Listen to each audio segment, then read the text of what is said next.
السلام عليكم ورحمة الله وبركاته. ازيكم عاملين ايه؟ يا رب تكونوا دايما بخير. اهلا بيكم في قناة مطبخ آية. النهاردة هعمل معاكم ان شاء الله وصفة جميلة قوي، ان شاء الله تجربوها وتعجبكم وتقولولي ايه رأيكم. هعمل معاكم الغريبة، طريقة سهلة وبسيطة ومكوناتها سهلة جدا. معايا كيلو من الدقيق المنخول، هحط عليه بياض بيضة، وهحط كمان ربع كيلو من السكر البودرة،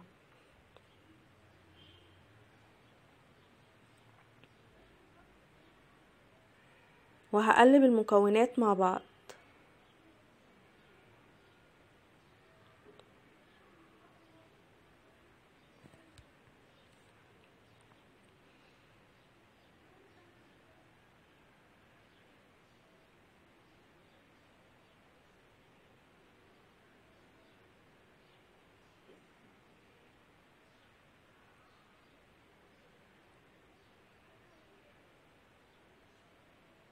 ومعايا تقريبا كيلو الا ربع من الزبدة، ولو احتجت تاني ممكن تزودي، لان الدقيق بيختلف عن بعضه. في دقيق بياخد سوائل كتير وفي دقيق ما بياخدش. هتقلبي كل المكونات دي كويس جدا، وبعدين تعجنيها بايدك لحد ما تبقى معاكي عجينة لينة، وتعرفي تشكليها كويس.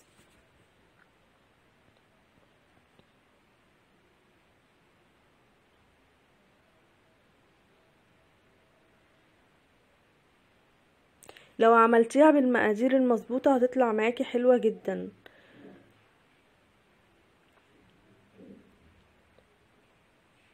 هنا العجينة خلاص بعد ما عجنتها كويس جدا. لازم تطلع معاكي كده، تكون لينة شوية مش كتير، وتعرفي ان انتي تشكليها وما تشققش معاكي بالشكل ده. هبدأ ان انا اشكلها على شكل دوائر صغيرة، وعندي صاج هبدأ ان انا ارص فيها. هتلاحظوا الفرق دلوقتي، هتشوفوها زي ما هدخلها الفرن زي ما هتطلع، مش هتفرش معايا ولا هتنفش ولا اي حاجة، هتطلع معايا بنفس الحجم وهتطلع جميلة جدا. ده كان اول شكل معايا. ده تاني شكل معايا. هنا شوية مية ومعلقة من البن او قهوة سريعة الذوبان. هبدأ ان انا احط الشوكة في المية وبعدين انزلها في القهوة، وابدأ ان انا اعمل الشكل ده.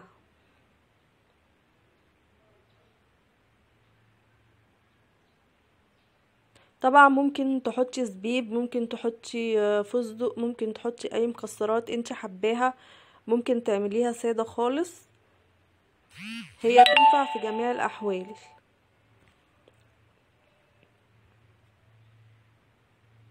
من الاسباب يا جماعة اللي بتتسبب في فشل الغريبة وبتخليها تفرش في قلب الفرن السكر لو زاد زيادة عن اللزوم بيخليها تفرش وتسيح منك في قلب الفرن.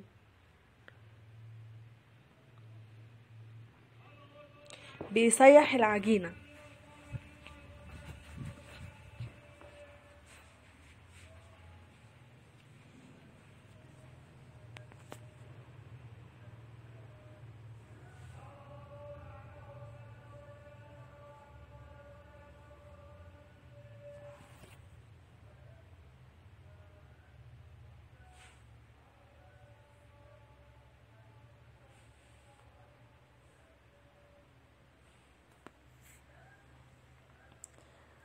هنا بعد ما سويتها هي بيبقى لونها ابيض كده من فوق، بس بتاخد لون ذهبي من تحت. اول ما بتاخد اللون الذهبي ببتدي ان انا اطلعها على طول، حتى لو كانت لسه طرية معاكي ما تقلقيش. هي اول ما بتطلع وبتهدى شوية وبتبرد بتلاقيها بقت حلوة جدا وكمان مستوية، وكمان هتلاقيها دايبة من جوه وجميلة جدا. شايفين طلعت معايا ازاي من الفرن؟ ما فرشتش خالص، وجميلة جدا، طرية مستوية من جوه وكمان دايبة.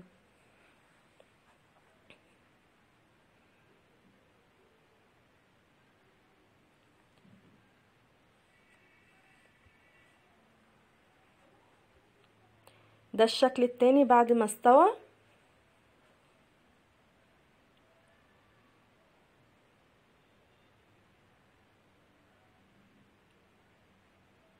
هو ده يا جماعة السوى المظبوط. اول ما تاخد اللون الذهبي تعرفوا خلاص ان هي كده استوت.